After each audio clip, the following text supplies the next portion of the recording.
Hello students, you're most welcome to our channel Study with SKS, and today is my first lecture to you all. Today we are going to study about polity, and here are some very important question about polity. Now let's start with question 1. Bharat की संसद के संदर्भ में निम्नलिखित कथनों पर विचार कीजिए. Our answer is first, गैरसर ऐसा है जो संसद के ऐसे सदस्य द्वारा किया जाता है जो निर्वाचित नहीं किंतु भारत के राष्ट्रपति द्वारा नाम निर्दिष्ट है. और सेकेंड ऑप्शन इज हाल ही में भारत की संसद के हाथ में पहली बार गैर सरकारी विधेयक पारित किया गया है. उपरोक्त कथनों में से कौन सा सही है? आपको क्या लगता है कौन सा सही होना चाहिए?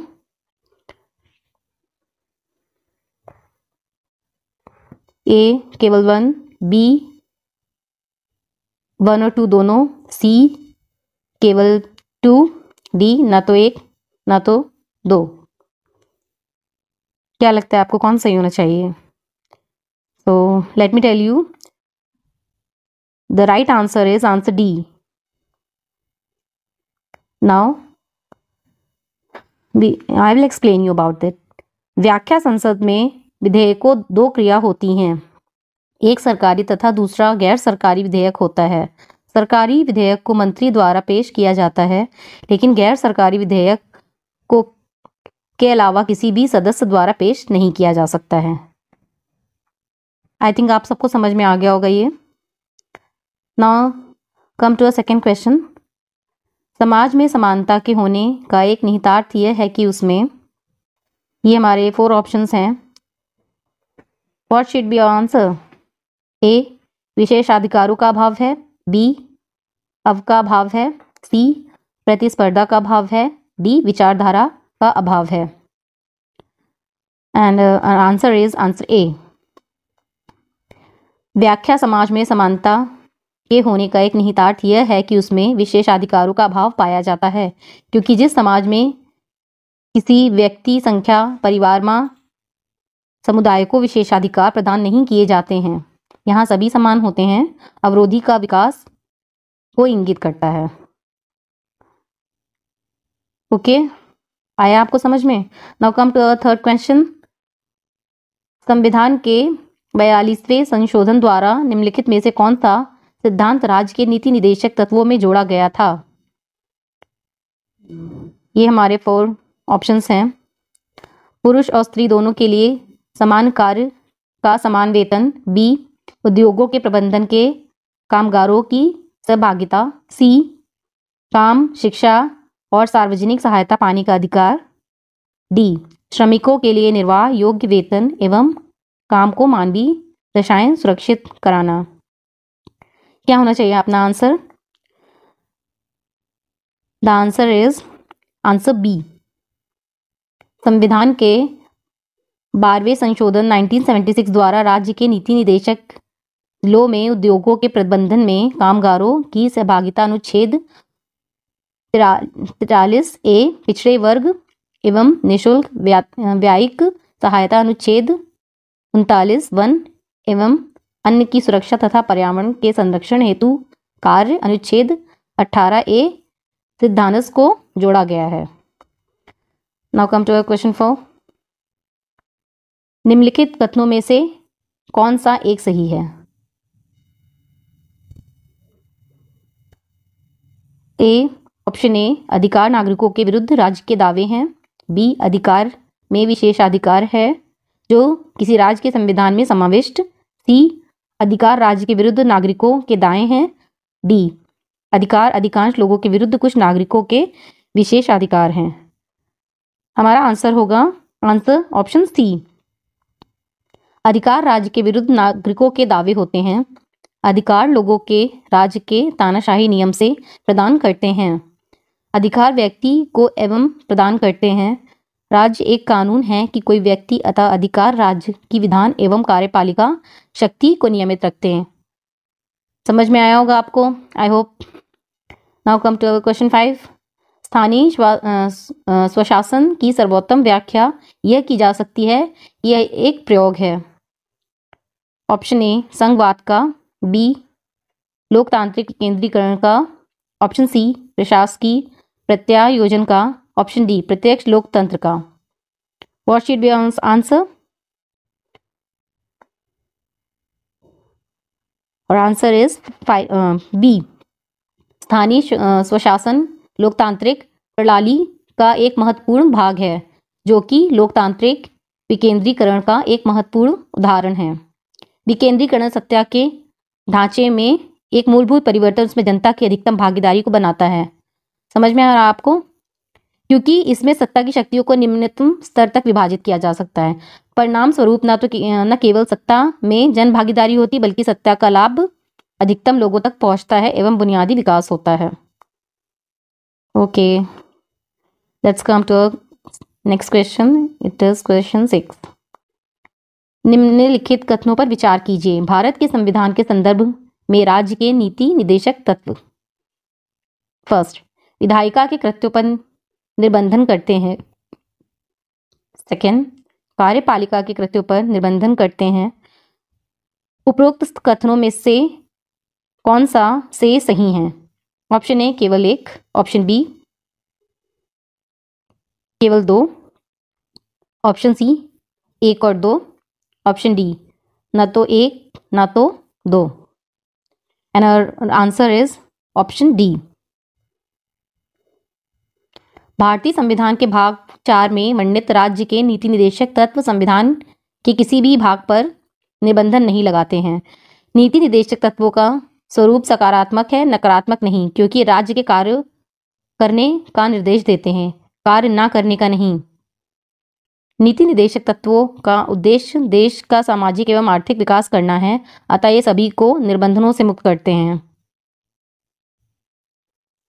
समझ में आपको? संविधान के जितने भी कार्य हैं वो हमें सिर्फ और सिर्फ ये बताते हैं कि हमें ये कार्य करना है, वो कभी कार्य ना करने का निर्देश नहीं देते हैं और हमें ये सभी निर्बंधनों से मुक्त करते हैं। I hope you get all that. Now come to next question, question 7। निम्नलिखित कथनों पर विचार कीजिए। फर्स्ट, लोकसभा अथवा राज्य की विधानसभा के निर्वाचन में जीतने वाले उम्मीदवार को निर्वाचित घोषित किए जाने के लिए किए गए मतदान में कम से कम 50% पाना अनिवार्य है। सेकेंड, भारत के संविधान में अधिक कथित उपबंध के अनुसार लोकसभा में अध्यक्ष का पद बहुमत वाले दल को जाता है तथा उपाध्यक्ष का पद विपक्ष को जाता है। उपरोक्त कथनों में से कौन सा से सही है? ए केवल एक, बी एक और दो दोनों, सी केवल दो, डी ना तो एक ना ही दो। What should be your answer? Our answer is D. Okay. Answer is पहला कथन गलत है, क्योंकि लोकसभा अथवा राज्य की विधानसभा के निर्वाचन में जीतने वाला उम्मीदवार सर्वाधिक वोट प्राप्त करने वाला होता है। दूसरा कथन भी गलत है। सामान्यतः 10वीं लोकसभा तक अध्यक्ष व उपाध्यक्ष अमूमन सत्ताधारी दल के होते थे, किंतु 11वीं लोकसभा में इस पर सहमति हुई कि अध्यक्ष सत्ताधारी दल घटक का हो एवं उपाध्यक्ष मुक्त विपक्षी दल हो। Now come to next question, question 8। First, निम्नलिखित कथनों पर विचार कीजिए। फर्स्ट, भारत का निर्वाचन आयोग 5 सदस्यीय निकाय है। सेकेंड, संघ का गृह मंत्रालय आम चुनाव और उपचुनावों दोनों के लिए चुनाव कार्यक्रम तय करता है। थर्ड वन, निर्वाचन आयोग मान्यता प्राप्त राजनीतिक दलों के विभाजन विलय से संबंधित विवाद निपटाता है। उपरोक्त कथनों में से कौन सा सही है? ए एक और दो, बी केवल दो, सी 2 और 3, डी केवल 3। हमारा आंसर होगा option D. Now I am going to explain you. Bharat का निर्वाचन आयोग प्रारंभ से बहुसदस्यीय निकाय नहीं था। अपनी स्थापना के समय यह एकल सदस्य आयोग के रूप में वर्ष 1950 से अक्टूबर 1989 तक अस्तित्व में रहा, जिसमें केवल एक मुख्य आयुक्त होता था। 16 अक्टूबर 1989 से 1 जनवरी 1990 तक यह त्रिसदस्यीय निकाय के रूप में बना रहा।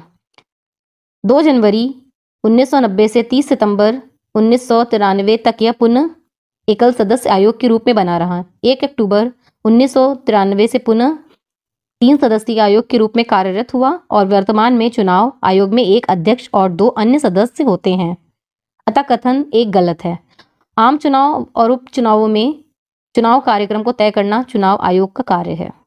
भारत के संविधान में देश में होने वाले सारे चुनावों से कार्यक्रमों को तय करने की जिम्मेदारी चुनाव आयोग को सौंपी गई है।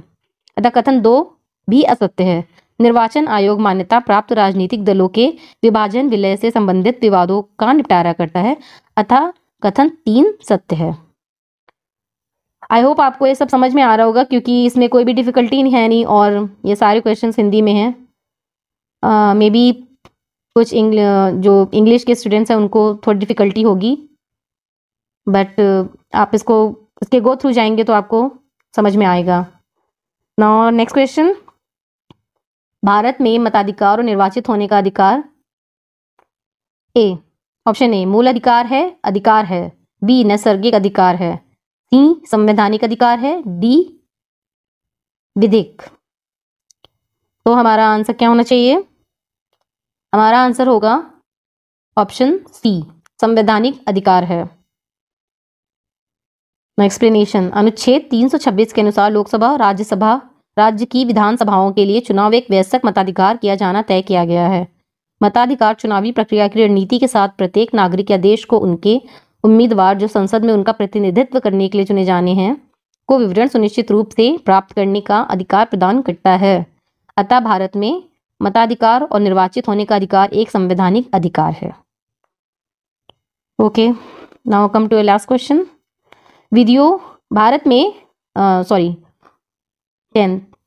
भारत में न्यायिक पुनरीक्षण का अर्थ है ऑप्शन ए विधियों और कार्यपालिका के आदेशों की संवैधानिकता के विषय में प्रख्यापन करने का न्यायपालिका का अधिकार, ऑप्शन बी विधानमंडलों द्वारा निर्मित विधियों के प्रज्ञान को प्रश्नगत करने का न्यायपालिका का अधिकार।